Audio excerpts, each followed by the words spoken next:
Panandali ang tinanggalan ng driver's license ng isang female motovlogger dahil sa pagsisimula nito ng road rage sa Zambales. Bukod pa rito, nanganganib din siyang sampahan ng ilang kaso ng Land Transportation Office. Ang motovlogger na si Yana Motovlog aka Aliana Marie Aguinaldo ang mismong kumuha ng video kung saan nakikipagtalo siya sa driver ng isang pickup truck. Ipinost ni Yana ang naturang video sa kanyang social media account. Nag-viral ang video at umani ng samot-saring komento at reaction mula sa netizens, riding community at pati na rin ang mga kinauukulan. Ang pinagtatalunan nila sino ang tama at mali sa viral incident. Pero sa statement na inilabas ng LTO, ang pagpapatawag o show cause order kay Yana ay dahil sa pagsisimula niya ng road rage. LTO Chief Assistant Secretary Attorney Vigor Mendoza sinabi na hihilingin si Yana Motovlog na ipaliwanag kung bakit hindi dapat suspindihin o bawiin ang kanyang lisensya sa pagmamaneho dahil sa pagiging improper person para magpatakbo ng sasakyan dahil sa di umano'y pag-uudyok ng galit sa kalsada. Post ng LTO sa Facebook page nito kahapon May 2, 2025.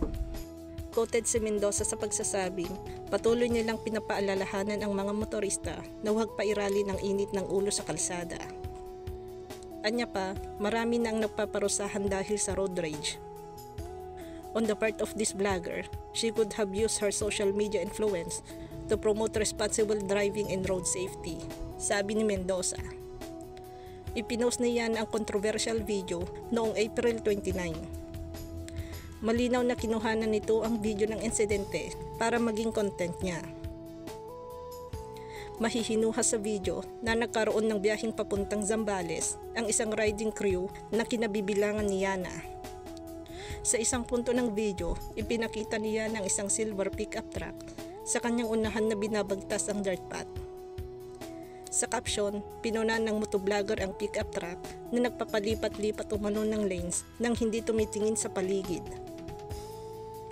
Nag-overtake si Yana at kasunod nito ay makikitang tinitignan niya ang driver ng pickup truck at saka nag-middle finger. Maya-maya, pumarada sa gilid ng kalsada si Yana at ang fellow riders nito.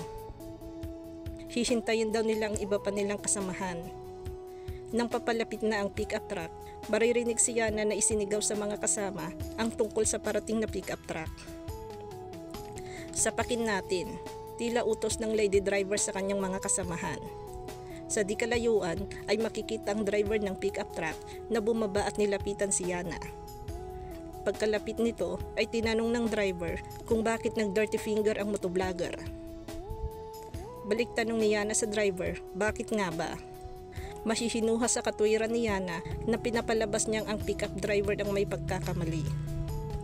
Sa palitan ng sagot ng dalawa ay tumaas ang boses ng motovlogger habang nanatiling kalmado ang driver. Iginiit pa ng female rider na hindi umano ginamit ang pickup driver ang kanyang side mirror, gayong walang side mirror si Yana. Sinabi ng rider na muntik na siyang magitgit ng pickup driver. Ang hindi pagkakaroon ng side mirror tulad ng sitwasyon ni Yana ay isang violation. Rason ng pickup driver, lubak-lubak ang daan. Sinabihan din niya ang lady driver na huwag hitong namamakyu. Dahil lumalabas na walang kapupuntahan ang usapan, bumalik na sa kanyang sasakyan ng pickup driver habang patuloy si Yana sa mga pangit na salita at pagmumura sa pickup driver. Hati ang reaksyon ng netizens kaugnay sa pangyayari pero mas nangibabaw ang batikos kay Yana dahil sa insidente. Ito rin marahil ang dahilan kung bakit naglabas siya ng public apology sa kanyang Facebook page nitong May 1, 2025. Kalakip ng post ang video ng ama ni Yana na sinasabing hindi nila kinukonsinti kapag may mali sa kanila. Makikita rin sa video ang pagpunta ni Yana sa nakaalitang driver, subalit hindi raw nila ito naabutan. Ang huling bahagi ng video ay ang paghingi ng public apology ni Yana dahil sa kanyang inasal at pati na rin sa nakaalitan nitong driver. Sa comment section ng post ni Yana, marami ang pumupuna sa inasal ng female rider. Quine-question din nila kung sincere ito sa kanyang apology. Sa memo na inilabas ng LTO, ipinapatawag ang female rider vlogger sa Intelligence and Investigation Division ng LTO sa hapon ng May 6, 2025. Pinagsosumiti rin siya ng written explanation kung bakit hindi siya dapat sampahan ng mga sumusunod na paglabag: reckless driving, use of number plates, motor vehicle operating without or with defective or improper or unauthorized accessories, devices, equipment and parts, at proper person to operate a motor vehicle. Nakasaad din sa memo na preventively suspended ang driver's license ni Yana sa loob ng 90 days.